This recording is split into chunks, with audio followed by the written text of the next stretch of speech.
तो भगवान नाम की महामहिमा कहने के बाद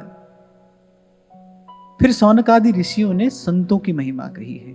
यत्पाद संशयाः सूत मुनयः प्रशमायनाः सद्यः पुनन्त्य उपस्पृष्टाः स्वरधुन्या पुंसेवया।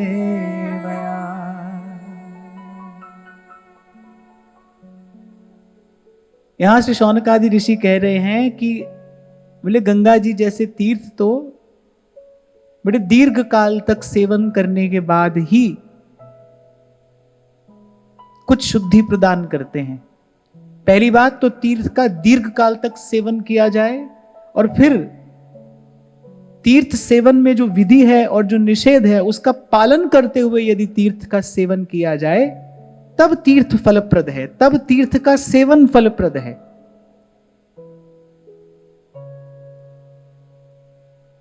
पर यहां कह रहे हैं संत ऐसे तीर्थ हैं कोई किसी भी भाव से एक बार उनके सानिध्य में उनके निकट पहुंच जाए, लेकिन कुछ ना कुछ तो प्राप्त करता ही है।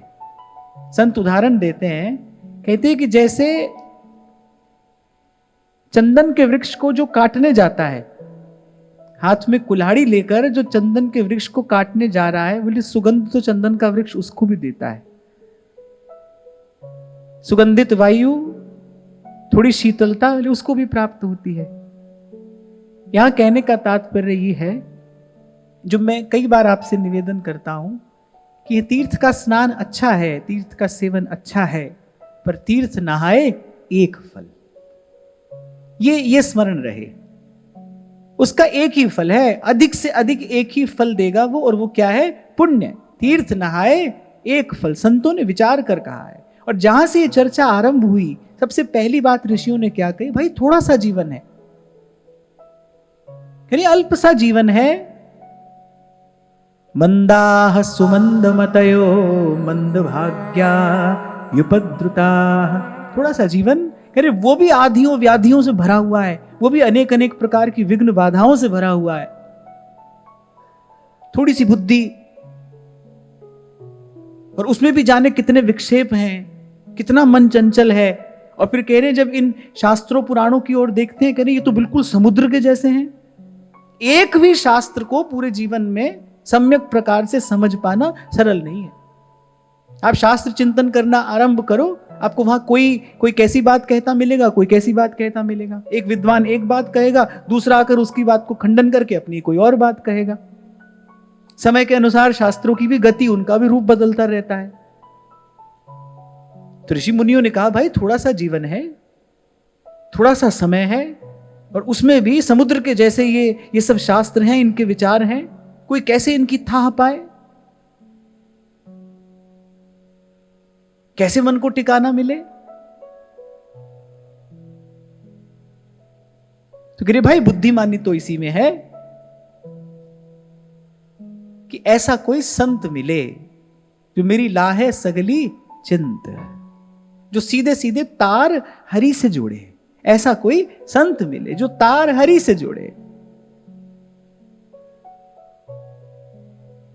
अरे भाई ये तीर्थ आदि निष्फल तो नहीं है, पर एक फल है, और फिर संत मिले फल 4। आपको याद हो पहले दिन मैंने आपको कहा था कि भाई सबसे पहला पाठ तो अपने मन को यह पढ़ाना कि इन संतों के जैसा हमारा कोई और हितैषी नहीं है। यही हमारे हित की बात कहने वाले हैं, यही हमारा हित चाहने वाले हैं, यही हमारा हित करने वाले हैं। आप अपनी बुद्धि से अपना किसी को भी समझो, पर जीव का अपना तो साधु ही है, संत ही है। इसलिए व्यास जी कह रहे हो बलिहारी संत की कियो बड़ो उपकार।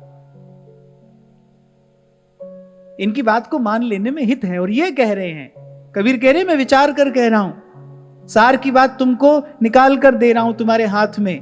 तीर्थ नहावे एक फल, संत मिले फल 4। और फिर ऐसा नहीं है कि तीर्थ के सेवन से जो फल मिलता हो वो संत के सेवन से ना मिलता हो, कुछ रह जाता हो। वो तो मिलता ही है, वो तो मिलता ही है, पुण्यप्रद तो ये है ही, पर संत मिले फल चार, और वो चार फल कौन से हैं? धर्म, अर्थ, काम, मोक्ष, चारों की सिद्धि कराने वाला है। क्यों? क्योंकि संत भीतर की ग्रंथि खोल देता है ना, वो भीतर की गांठ ही खोल देगा, वो आपकी मति को निष्काम ही कर देगा।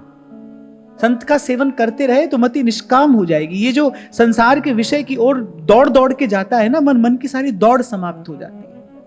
कल आपसे मैं कह रहा था, प्रेम स्पर्श करते ही तृप्त कर जाता है, तृप्त, सारी दौड़ समाप्त हो जाती है।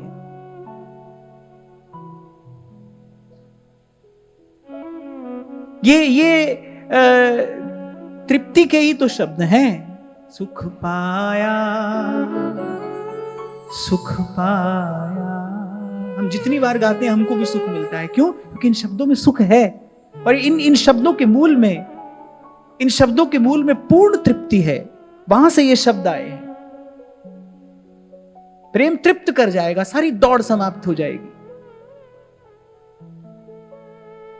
मैं ऐसा तो नहीं कहूंगा कि हमको कुछ प्राप्त हो गया, लेकिन धाम की कृपा से, सत्संग की कृपा से कभी कभी स्पर्श होता है प्रेम का, तो देखते हैं सब है, सब साधन है, सब अनुकूलता है। हुआ क्या है? बस मन की दौड़ समाप्त हो गई है। मन की दौड़ समाप्त हो गई है। दौड़ना चाहे तो किसी भी दिशा में दौड़े, सब साधन है, सब अनुकूलता है, पर कुछ करना नहीं है, मन की कोई इच्छा नहीं है। धीरे धीरे जैसे जैसे जीवन का एक एक दिन जा रहा है, ऐसे धीरे धीरे संतों की वाणी में निष्ठा और सुदृढ़ होती जा रही है, क्योंकि कहीं ना कहीं अपने जीवन में उसकी झलक देख रहे हैं। हमको मिला जियावन हारा, हम ना मरे, मरी है संसार। ऐसे धीरे धीरे संसार को क्षीण होता अपनी आंख से देख रहे हैं इन संतों की कृपा से। और भाई, अपने अनुभव से बड़ा तो कोई प्रमाण नहीं होता। अच्छा, अनुभव भी दो प्रकार का होता है, एक यथार्थ अनुभव होता है, एक अयथार्थ अनुभव होता है। जो अयथार्थ अनुभव होगा वो आपके मन को स्थिर नहीं कर पाएगा। कभी कभी सुनने में आता है ना, लोग कहते हैं कि स्वप्न में हमको ऐसा दिखाई पड़ा, भाव में हमको ऐसा अनुभव हुआ, लेकिन वो सब हो जाने के बाद भी मन स्थिर नहीं होता, मन की चंचलता वैसी बनी रहती है। तो समझ लेना चाहिए ये अयथार्थ अनुभव है, एक यथार्थ अनुभव होता है। जैसे सेवक जी कह रहे हैं, श्री हरिवंश प्रमाण मनम, ऐसा अनुभव हो गया, उस सत्य का यथार्थ अनुभव हो गया, मन की सारी दौड़ समाप्त हो गई। भजन के मार्ग पर पग पड़ा है, ये कैसे जानना चाहिए? इसका लक्षण एक ही है, इसकी कसौटी एक ही है कि विषय की ओर जो मन की गति है ना, वो कम होनी चाहिए। मैं कई बार आपसे कहता हूं ना, ऐसा तो नहीं होगा कि एक ही दम से सब छूट जाएगा, पर धीरे धीरे छूटना चाहिए। देखना धीरे धीरे छूट रहा है कि नहीं, आपकी आवश्यकता सहज में ही कम हो रही है कि नहीं, संसार की वस्तुओं में सुख बुद्धि कम हो रही है कि नहीं। वस्तु कम या अधिक तो आपके मेरे करने से नहीं होगी, क्योंकि वो तो प्रारब्ध के अधीन है। जीवन में जो आ रहा है ना, वो सब प्रारब्ध के अधीन है। आपसे उस दिन मैं कह ही रहा था, भगाने से दुख भागता नहीं, बुलाने से सुख आता नहीं, वो तो प्रारब्ध के अधीन है। पर देखना, संसार की वस्तु में जो हमारी सुख बुद्धि है, संसार के व्यक्ति में जो हमारी सुख बुद्धि है, वो कम हो रही है कि नहीं हो रही। भजन का रस मिला है, ये तो तभी जानना चाहिए जब विषय का रस फीका लगने लगे, जब सहज में ही विषय में हमारी रुचि ना हो, जब सहज में ही उस ओर हमारी प्रवृत्ति ना हो। जैसे आज मन की इच्छा ना करते हुए भी हम भजन करने बैठते हैं, ऐसे दशा हो, मन की इच्छा ना होते हुए भी आपको संसार में व्यवहार करना पड़े, तब समझना भाई भजन का रस मिला है। इच्छा तो नहीं है, पर संसार का व्यवहार करना पड़ रहा है ईमानदारी से, भीतर कोई इच्छा नहीं है, कोई रुचि नहीं है। ये है भजन रस की, भजनानंद की प्राप्ति का लक्षण। सरल शब्दों में कहूं तो जब मन का समाधान हो जाए, जब किसी से कोई शिकायत नहीं है,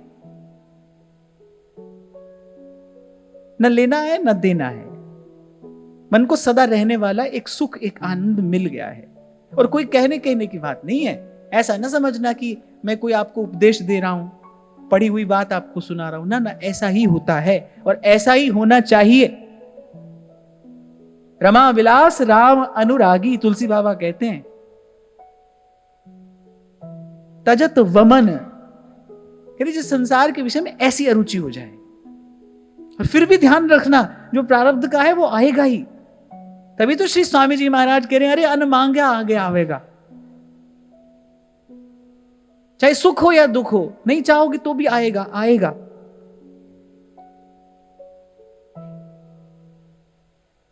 तो कह रहे हैं भाई थोड़ा सा समय है, सार की बात ग्रहण करना। तीर्थ नहाए एक फल, संत मिले फल चार। और दीर्घ काल तक यदि संत का सेवन होता रहा, दीर्घ काल तक यदि सत्संग होता रहा, तो सत्संग क्या करेगा? सत्संग काम कामना वासना मन से दूर कर देगा।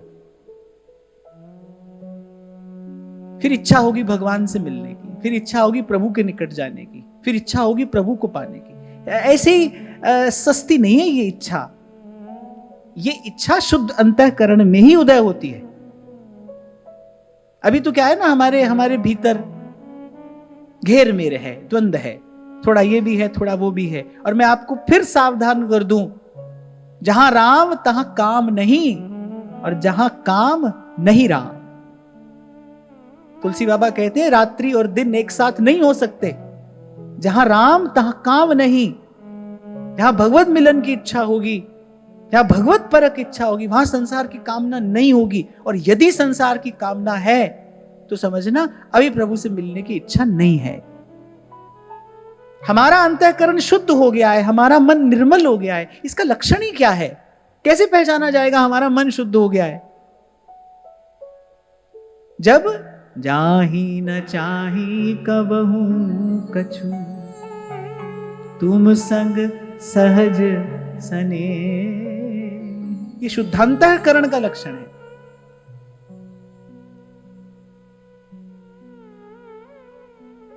कहने का यहां तात्पर्य यह है कि पहले ऋषियों ने भगवान नाम की अद्भुत महिमा कही। एक बार जीव ले ले नाम का आश्रय तो भवबंधन से मुक्त हो ही नहीं जाए। और मैंने कल आपसे यही निवेदन किया, कल तो पूरा सत्र एक इसी भाव पर चर्चा होती रही। यही मैंने आपसे निवेदन किया भाई कि नाम के जैसा उदार और कोई भी नहीं है।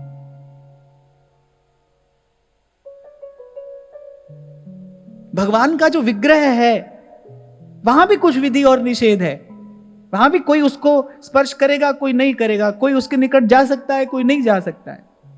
अगर सबको कोई स्वीकार कर रहा है तो वो तो भगवान का नाम है। इसीलिए संत बेखटके कहते हैं, राम से बड़ा राम का नाम, राम से बड़ा राम का नाम। राम से बड़ा राम का नाम।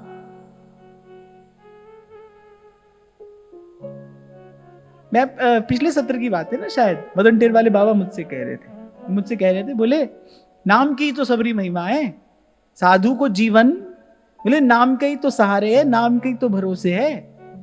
बोले अब तुम हमको यूं बताओ, काऊ ने देखी है का राधा रानी?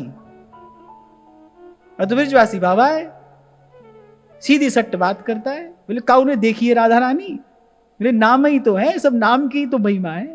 राम से बड़ा राम का नाम, राम से बड़ा राम का नाम।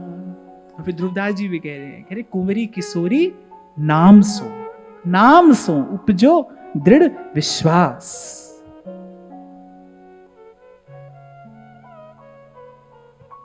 अरे मन की सारी उछल कूद समाप्त हो जाती है जब नाम का अमृत इस आत्मा को स्पर्श करता है। कैसे होगा? रटते रहो। नाम में साधारण बुद्धि नहीं करनी चाहिए, नाम में शब्द बुद्धि ना हो, नाम में साधारण बुद्धि ना हो, नाम में साधन बुद्धि ना हो। ऐसे संसार में तो क्या है ना, कैसे कैसे लोग हैं, कैसे कैसे उनके प्रश्न हैं। शायद आपको मैंने कहा था ना एक बार, कोई बालक बोला ऐसे कैसे होगा, रसगुल्ला करने से रसगुल्ला हो जाता है क्या? रसगुल्ला मिल जाता है क्या? मैंने कहा पहले तो इसको कोई समझाओ, राम और रसगुल्ले को एक समझ रहा है, कैसी बुद्धि भगवान ने इसको दी है। फिर मैंने कहा भाई रसगुल्ला रसगुल्ला करने से रसगुल्ला तो नहीं होता, रसगुल्ला रसगुल्ला करने से मुंह में पानी तो आता है, रसगुल्ला खाने की इच्छा तो होती है। मैंने कहा ऐसे ही राम राम करने से राम से मिलने की इच्छा हो जाती है, और राम से मिलने की इच्छा जब होती है बाकी सारी इच्छाएं समाप्त हो जाती है। नाम शुद्ध कर देता है, नाम पवित्र कर देता है। तो पहले तो नाम की महिमा कही, और फिर कह रहे हैं उन संतों की महिमा जिनके मुख से नाम श्रवण किया गया, जिनके मुख से नाम सुना। और उन संतों की महिमा गाते हुए ऋषियों ने कहा, यत्पाद संशयाः सूत मुनयः प्रशमायनाः सद्यः पुनन्ति उपस्पृष्टाः स्वरधुन्यापुनुसेवया।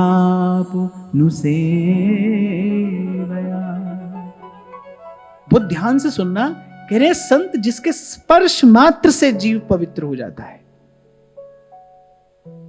संत का स्पर्श माने संत के भाव का, संत के विचार का जब अंतःकरण को स्पर्श होता है। आप जैसे बोलचाल में भी आप कह देते हो ना कि अमुक व्यक्ति की बात हमारे दिल को छू गई, किसी ने हमारे हृदय को छू लेने वाली बात कही। ऐसे कभी कभी संत का शब्द आपकी आत्मा का स्पर्श करता है जाकर। और मैं कहता हूं आत्मा तक पहुंचने की सामर्थ्य संत के ही शब्द की है।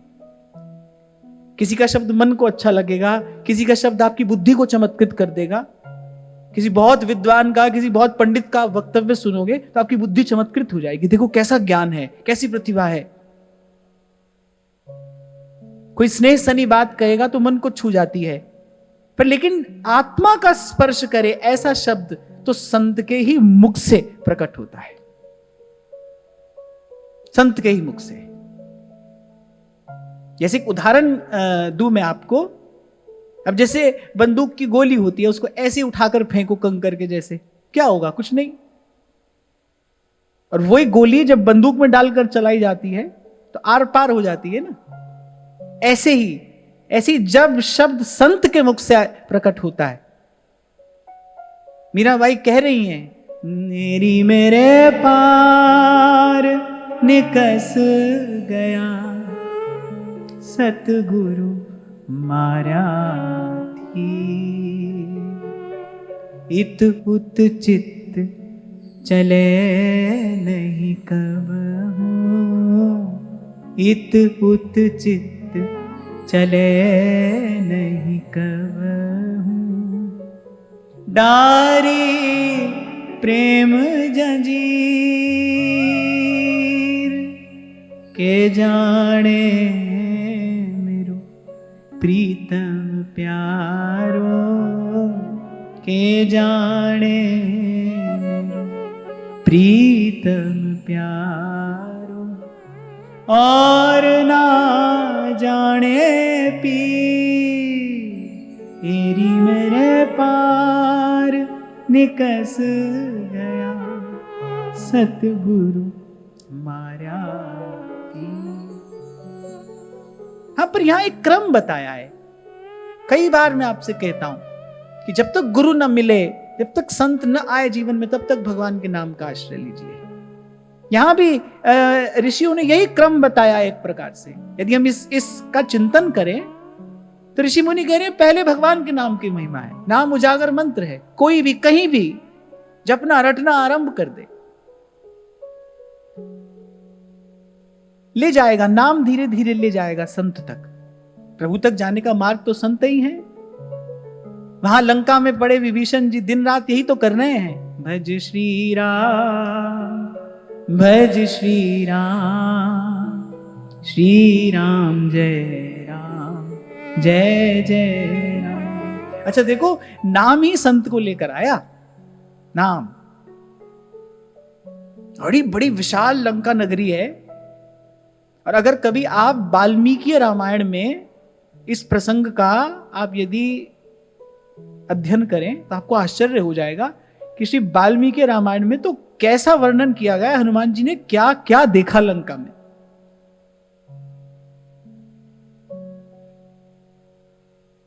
पहुंचे कैसे? मेरे कान में भगवान का नाम पड़ा, हनुमान जी के कान में ये कीर्तन का स्वर पड़ा, कोई कीर्तन कर रहा है, भज श्री राम, भज श्री राम, श्री राम जय राम, जय जय राम। इसलिए आपसे कहता हूं भाई, जहां हो वहीं पर रहकर आप नाम का आश्रय लो, नाम को पकड़ो, नाम जपो, नाम रटो, संत आ जाएगा, आप तक आएगा। हम संत को नहीं ढूंढ सकते। और वैसे भी बहती धारा तो संत है, मुद मंगल में संत समाजू, जो जग जंगम तीरथ राजू, वो आएगा आपका द्वार खटखटा देगा। हनुमान जी आ गए, कीर्तन सुनकर आ गए। पहले स्वर कान में पड़ा, देखा कहां से ये स्वर आ रहा है। तो स्वामी जी लिख रहे हैं, लंका निशिचर निकर निवासा। हनुमान जी ने कहा यहां भी कोई सज्जन रहता है। सज्जन शब्द जो है ना, वो सतजन है, सतजन। यहां भी कोई सच्चा आदमी रहता है। लंका निशिचर निकर निवासा, यहां कहां सज्जन करिवासा। फिर देखा किस किस दिशा से ये स्वर आ रहा है, उसका अनुगमन करते करते पहुंचे। फिर देखा बड़ी सुंदर कुटिया है, तुलसी का थामला है, शंख चक्र गदा पद्म आदि से विभूषित मुख्य द्वार है। तब हनुमान जी भीतर गए। फिर विभीषण जी का दर्शन हुआ, नाम लेकर आया। पहले नाम है, नाम संत को ले आएगा। कल विश्राम के क्षणों में मैं यही आपको सुना रहा था ना, जनाबाई विट्ठल विट्ठल करती रही, कबीर जी गए उनका दर्शन करने। बड़े बड़े संत जा रहे हैं जनाबाई का दर्शन करने, और वो बेचारी कुछ जानती नहीं, वो तो कुछ नहीं जानती है अपने विट्ठल के सिवा। एक शब्द मिल गया, जैसे हमारे सेवक जी कह रहे, एक शब्द हरिवंश नाम राख्यो समीप गए। और मैं आपको बताऊं भाई, जीवन बड़ा सरल सुगम हो जाता है जब सारे विकल्प समाप्त हो जाते हैं। बुद्धि का सारा द्वंद्व ही तो समाप्त हो जाता है, कोई रास्ता है ही नहीं। और यही सोचिए, यही विचारिए भाई, एक भगवान का नाम ही एकमात्र मार्ग है, और कोई मार्ग है ही नहीं, हमको लेना भी नहीं। एक मार्ग, मन चित्त की वृत्ति अनन्य तभी तो होगी जब पहले आप एक मार्ग चुनोगे। सुबह ये किया, शाम को ये किया, आज ये किया, कल वो किया। संसार में भी मन भटक रहा है, यहां भी मन भटक रहा है। मन का भटकना तो एक सा है। और सावधान, बांधने वाला अगर पाप है तो बांधने वाला पुण्य भी है। आप ये मत समझना कि भाई यहां हमको पुण्य मिल रहा है, पुण्य भी बंधन का ही कारण है। और मैं तो कहता हूं पाप से बड़ा बंधन पुण्य है, ये पाप से भी गाढ़ा बंधन है। यही शायद श्री प्रिया शरण जी महाराज के जीवन काल की बात है। उन्होंने कोई अनुष्ठान आरंभ किया, बड़ी शुद्ध सात्विक रीति से, बड़ी निष्ठा से मंत्र के अनुष्ठान में लगे। शायद गोपाल मंत्र का अनुष्ठान कर रहे थे। अब जब अनुष्ठान आरंभ किया तो उनके मन की दशा कुछ और थी। जब जैसे जैसे अनुष्ठान सिद्धि की ओर बढ़ने लगा, अब सिद्धि आपको कुछ भी हो पर सहज नहीं रहने देगी। सिद्धि की और कोई क्षति तो जो होगी सो होगी, जो होती है सो होती है, पर सिद्धि आपको सहज नहीं रहने देती। सिद्धि आपको सरल नहीं रहने देगी, सिद्धि आपको सहज नहीं रहने देगी। तो उन्होंने देखा कि हमारा मनचित कुछ असहज सा हो रहा है, क्योंकि शक्ति बढ़ रही थी, बल बढ़ रहा था, अनुष्ठान सिद्धि की ओर था। तो श्री प्रिया शरण जी महाराज के पास गए। उन्होंने अपने ये मन का संशय उनके चरणों में रखा कि हमारा मन जैसा सहज प्रसन्न आनंद में रहता था ना अनुष्ठान से पहले, वैसा नहीं है अब मन। तो पूज्य बाबा ने कहा कि अनुष्ठान पूर्ण हो गया? बोले नहीं, अभी पूर्ण नहीं हुआ है, बस पूर्णता की ओर है। बाबा ने कहा अगर हमारी बात मानो तो इसको यहीं छोड़ दो। अनुष्ठान पूर्ण होगा, आपको कुछ ना कुछ प्राप्त होगा, आपके जीवन की सहजता, आपके जीवन की सरलता, ये जो मन का आनंद है, बोले ये सब चला जाएगा। कुछ मिलेगा पर ये सब चला जाएगा। उनकी बाबा में श्रद्धा थी, उन्होंने बाबा की बात मानी और तत्काल वो अनुष्ठान बीच में ही छोड़ दिया। तो उन्होंने कहा क्या करूं? बाबा ने कहा सीधे सीधे श्री जी का नाम जपिए, बस नाम रटो। बाबा ने यही उपदेश किया, पहले छोड़ो ये मंत्र का अनुष्ठान, यही छोड़ो, नाम रटो, नाम जपो। पहले नाम है, फिर ले आएगा नाम, संत को ले आएगा आप तक। और संत आ गए तो संत मिले फल चार। संत तो लोक परलोक दोनों को ही सुधारने वाला है, बनाने वाला है, परमार्थ की सिद्धि कराने वाला है। और यहां तो कह रहे हैं कि संत जिनके स्पर्श मात्र से संसार का जीव पवित्र हो जाता है। तभी आपको बार बार कहता हूं भाई, अनेक बार मैं आपसे कहता हूं कि गोता लगाना है तो फिर इन संतों की वाणी में जो प्रेम का, भाव का, अमृत का समुद्र लह लहा रहा है, इसमें गोता लगाइए। ये असली तीर्थ हैं। कल इसी बात पर हम विचार कर रहे थे। सबसे पहले ये जो बाहर की दौड़ भाग है ना, इसको समाप्त करिए। कुछ नहीं मिलने वाला है इससे, कुछ नहीं मिलने वाला। क्यों? मैं कुछ नहीं क्यों कह रहा हूं? क्योंकि कुछ मिला तो तब जानना चाहिए जब वो वस्तु विशेष हो, सदा रहे। इससे जो मिलेगा वो सब चला जाएगा। मुझसे अगर आप पूछोगे तो मैं तो आपको कल भी यही कह रहा था, आज भी यही कह रहा हूं, कल भी यही कहूंगा। मैं तो जब तक बोलूंगा तब तक यही कहूंगा। मन को एकाग्र करना चाहते हो, ऐसी भक्ति प्राप्त करना चाहते हो जिससे भगवान रीझते हैं। भगवान कह रहे हैं अनन्य भक्ति, अव्यभिचारिणी भक्ति। मन के इस व्यभिचार को, मन की इस चंचलता को समाप्त करना चाहते हो तो अपने मन में सुदृढ़ प्रकार से ये संकल्प कर लीजिए, निश्चय कर लीजिए कि भाई अब हमारे लिए केवल एक ही मार्ग है, एक ही मार्ग। सिमरिए नाम रूप बिन देखे, कौड़ी लगे नादान। नाम के भाने खिंचे आएंगे आखिर एक दिन राम। राम से बड़ा राम का नाम, राम से बड़ा राम का।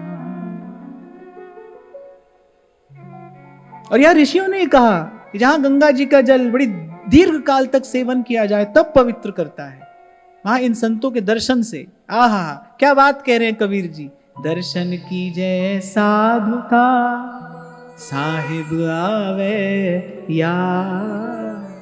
सब सुखों का मूल क्या है? भगवान का स्मरण ही तो है। दुख आया ही कब? जब भगवान को भूले तब दुख आया। नहीं तो ईश्वर अंश जीव अविनाशी। जीव क्या है? चेतन अमल, और कह रहे सहज सुख राशि। सहज ही सुख की राशि है। उसके पास दुख आ गया। क्यों आ गया? कैसे आ गया? कहां से आ गया? अरे भगवान को भूला। भगवत विस्मृति ही तो सब दुखों का कारण है। जिस घड़ी भगवान याद रहते हैं उस घड़ी कोई दुख होता है? हम सत्संग में आकर बैठते हैं, यहां भगवत चर्चा हो रही है, भगवान के नाम का कीर्तन हो रहा है, आनंद ही आनंद होता है। यहां तो कोई दुख नहीं है, कोई कष्ट नहीं है। हमारी बड़ाई नहीं है भाई, सत्संग की बड़ाई है। मुझे कितनी बार ऐसे ऐसे लोगों का पत्र आता है, ऐसे ऐसे लोगों का भाव मैं सुनता हूं कि जीवन में कितना भारी असह्य दुख आ गया, वो भी सत्संग से धीरे धीरे दूर हो जाता है।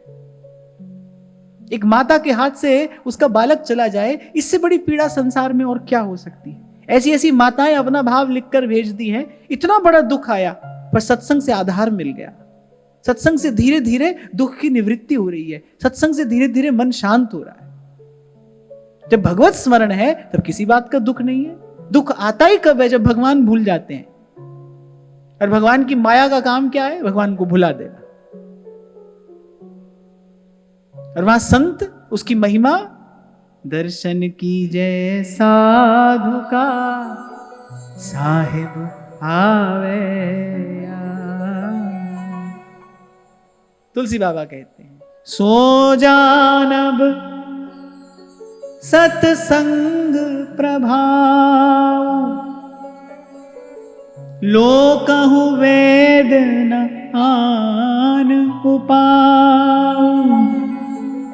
सतसंगति मुद मंगल मूला, सुई सब सिद्धि सब साधन फूल। लोकहु वेद न आन उपाऊ।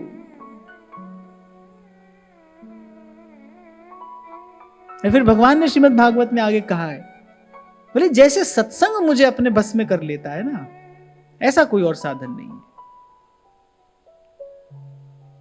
जहां जब कोई संत गाता है भगवत गुणानुवाद, अरे खिंचे चले आते हैं भगवान को लोभ ही केवल इस बात का है।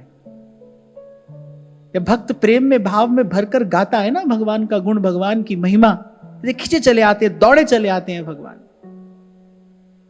मैंने जब श्री नाथ द्वारा में श्री सूरदास जी का चरित्र चिंतन किया तो मैंने सबसे पहली बात यही कही थी, सूरदास जी से परिचय कैसे हुआ। एक चित्र देखा था, सूरदास जी हाथ में तंबूरा लेकर गा रहे हैं और गोपाल जी पास में ऐसे बैठे सुन रहे हैं।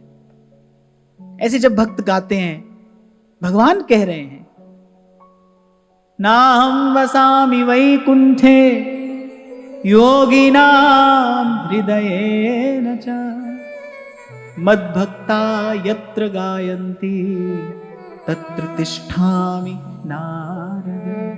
और भगवान तो कह रहे भाई हम खड़े खड़े सुनते हैं, बैठते भी नहीं, खड़े खड़े सुनते हैं। तत्र तिष्ठामि नारद, ताहा वैकुंठ जहां कीर्तन तेरा, आपे सरधा ल्यावे, आपे सरधा ल्यावे, चरण कमल तेरे धोए धोए पीवा, गुरु दीन दयाला। कितना भी मन बिगड़ा क्यों ना हो, कितना भी,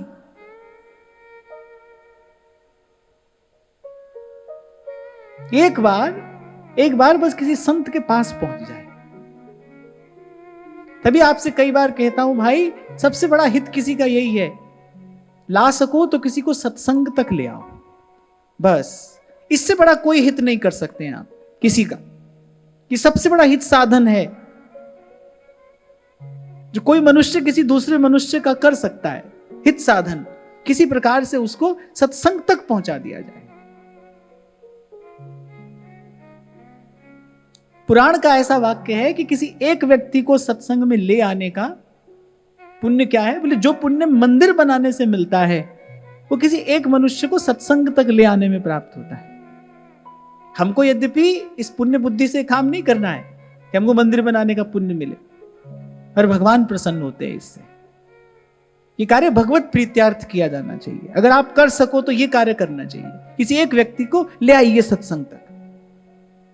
कितनी भी बुद्धि बिगड़ी क्यों ना हो, मन कितना भी मैला क्यों ना हो, सत्संग समर्थ है। कहा ना होई सत्संग ते,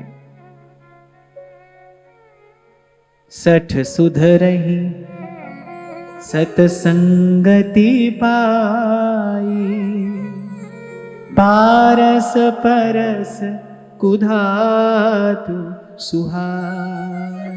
मानसकार कह रहे सठ सुधरही सतसंगति पाई, पारस परस कुधातु सुहाई। कुधातु माने लोहा। कह रहे जैसे पारस के स्पर्श से लोहे का भी रूप, रंग, मोल, गुण, धर्म सब बदल जाता है। कह रहे ऐसे ही सतसंगति के स्पर्श से पारस परस कुधात सुहाई।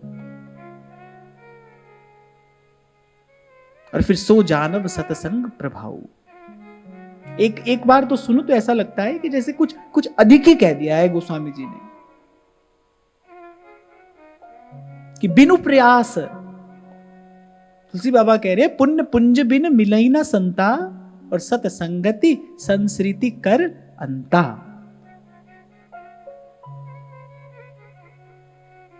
व्यास जी कहते हैं जो सुख होत संत घर आए, जो सुख होत संत घर आए, सो सुख होत नहीं बहु संपत्ति, सो सुख होत नहीं बहु संपत्ति, बांझही बेटा जाए, पांझही बेटा जाए, जो सुख होत संत घर आए, जो सुख होत संत घर आए। व्यास जी जानते हैं सत्संग का सुख क्या है, इसलिए व्यास जी ने तो भगवान के किसी अवतार को अपना इष्ट माना ही नहीं। भक्तमालकार कह रहे भक्त इष्ट अति व्यास के। व्यास जी ने कहा भाई ये जो भगवान के प्यारे संत भक्त हैं, हमारा इष्ट तो यही है, इन्हीं की सेवा करेंगे, इन्हीं को भोग लगाएंगे, इन्हीं की आरती करेंगे, इन्हीं के चरणों का आराधन करेंगे, इन्हीं का प्रसाद पाएंगे।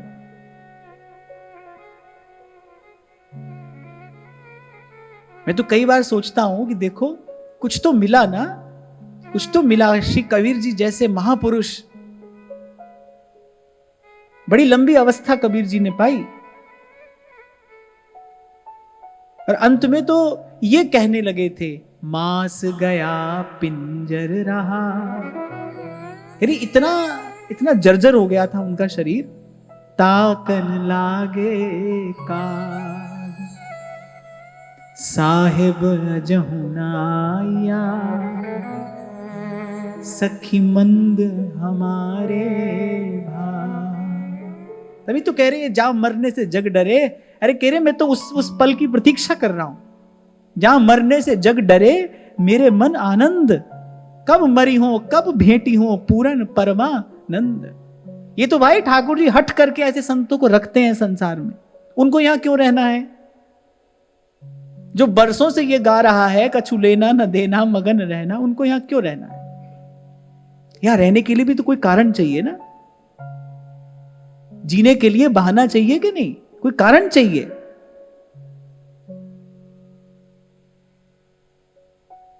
अपने छोटे से अनुभव से आपको ये बात कह रहा हूं कि ये प्रभु की व्यवस्था है। प्रभु कहीं ना कहीं कोई ना कोई एक तार संत का जोड़े रखते हैं यहां बाहर कहीं संसार से। अगर ऐसा न हो और संत डूब जाए उस परमानंद में, तो फिर संत से होने वाला कार्य कैसे होगा? वो कार्य कैसे होगा?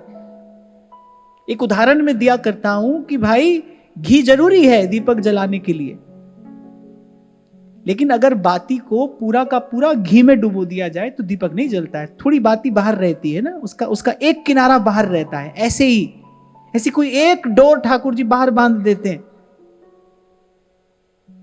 तभी रहता है संत यहां पर। इसीलिए कभी भी संत के आचरण को देखकर मन में कोई प्रश्न नहीं लाना चाहिए, पता नहीं भाई भगवान की क्या इच्छा हो, भगवान की क्या लीला हो।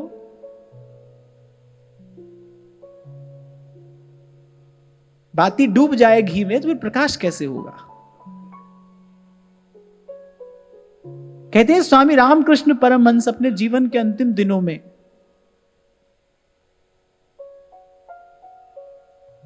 भोजन में उनका बड़ा प्रेम हो गया। मां शारदा से कहते थे अरे ये बनाओ वो बनाओ, भोजन के लिए लालायित रहते थे। मां शारदा को संकोच होता था कि अरे कैसे कैसे कैसे विद्वान, कैसे कैसे साधक आपके पास यहां सत्संग में आकर बैठते हैं और आप कैसे बालक की तरह भोजन के लिए अधीर हो जाते हैं। उनको थोड़ा संकोच होता था। एक दिन उन्होंने मां शारदा से कहा, बोले जिस दिन हमारी ये लालसा भी समाप्त हो जाएगी उसके पश्चात हम शरीर धारण नहीं कर पाएंगे। इस शरीर को धारण करने के लिए कोई ना कोई तंतु हमारा यहां से बंधा रहना आवश्यक है।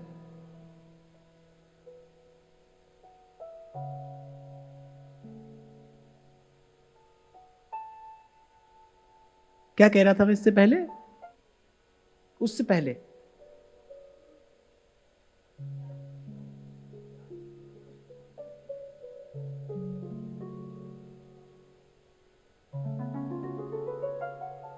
किसी को भी याद नहीं है।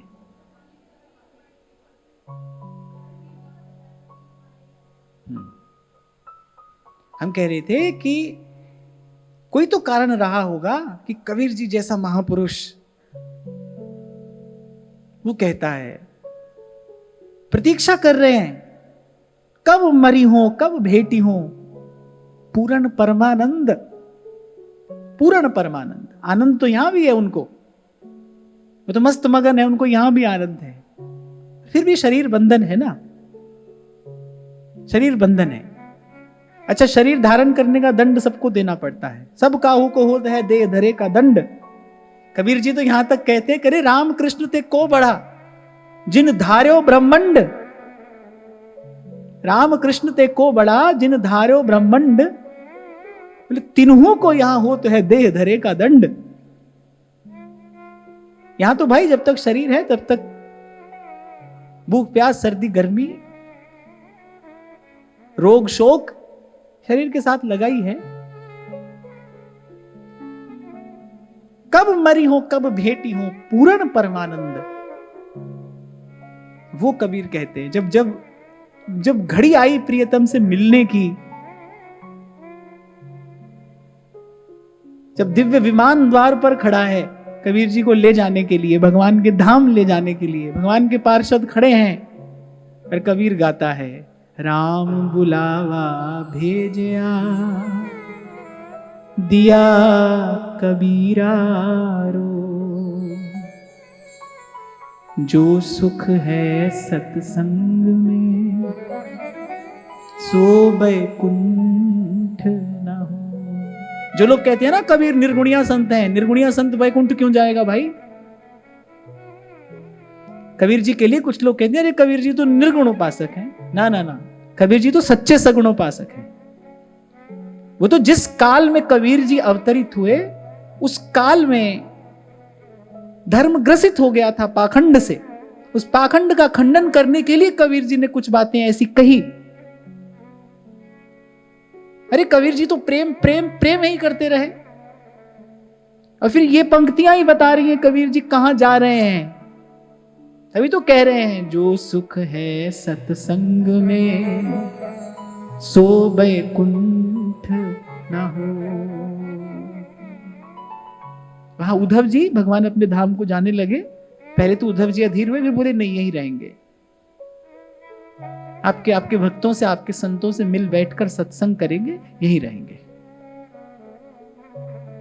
और गत सत्र में हमने जो चर्चा की श्री काकभुसुंडी जी और श्री गरुड़ जी का संवाद, वो तो है ही सत्संग की महिमा। 27 कल्पों से काकभुसुंडी जी सत्संग ही कर रहे हैं, केवल सत्संग। सुनते हैं, सुनाते हैं, हरिगुण गाते हैं और गवाते हैं, यही कर रहे हैं। 27 कल्प बीत गए। गरुड़ जी भी आश्चर्य में पड़ गए, उनको पता ही नहीं था ऐसा भी है, वो हो रहा है इस सृष्टि में, कहीं ऐसा भी हो रहा है, कोई ऐसा भी है जिसके पास काग का शरीर है पर वो मृत्यु से पार है। कोई ऐसा शरीर नहीं है जिसको मृत्यु स्पर्श ना करे, जो काल का ग्रास ना हो। काकभुसुंडी जी के उस देह का दर्शन किया, मृत्यु उसका स्पर्श नहीं कर पाती। महिमा किसकी है? सत्संग की महिमा है। जिसने जीवन में, बहुत ध्यान से सुनना, जिसने जीवन में विशुद्ध रूप से भगवान नाम का आश्रय ले लिया है, अरे भगवान का गुणगान, ये कोई साधन कोई विधि नहीं है। सोई सब सिद्धि सब साधन फूला, सब साधनों की सिद्धि है। हरि गुण गाते गाते भक्त जीते जी अमर हो जाता है। मीरा ने दिखाया संसार को कि मैं खड़ी हूं मृत्यु से पार। जिस दिन ब्याह कर आई थी सबने कहा इनकी पूजा करो, उनकी पूजा करो। मीरा ने कहा मेरा सौभाग्य अखंड है, मुझे द्वार द्वार पर जाकर भिक्षा मांगने की कोई आवश्यकता नहीं है। और उस विष के पान ने इस संसार को दिखा दिया कि मनसा वाचा कर्मणा, जो भगवान नाम के आश्रित होकर रहता है वो जीते जी अमर होता है। कल यही तो हम गा रहे थे ना भाई, इस संसार में जो ढूंढ लेगा पहचान लेगा। दिन भर रे नजर भर देखे, दिन भर रे नजर भर देखे, अजर अमर की निशानी गगन में आवाज हो रही झीनी झी, गगन में आवाज हो रही झीनी झी। और किसी की तो मैं नहीं जानता भाई, पर मैं केवल एक ही लक्ष्य लेकर यहां पर आता हूं, अपने लिए भी और आप सबके लिए भी, कि सारा बवाल छोड़कर बुद्धि इस एक बात को स्वीकार कर ले कि भाई हमारा निस्तार बस केवल प्रभु के नाम से होगा, बस।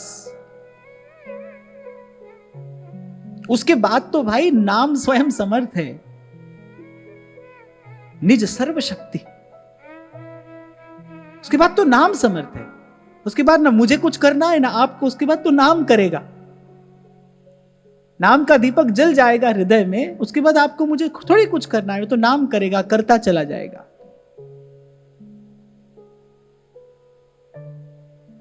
पर जैसी हमारी नाम में निष्ठा, प्रीति, जैसा हमारा अनुराग नाम में होना चाहिए ना, वैसा अभी है नहीं। सेवक जी महाराज कह रहे प्रीति सहित यह नाम कहाई, संतत सकल सुनहु चित लाई।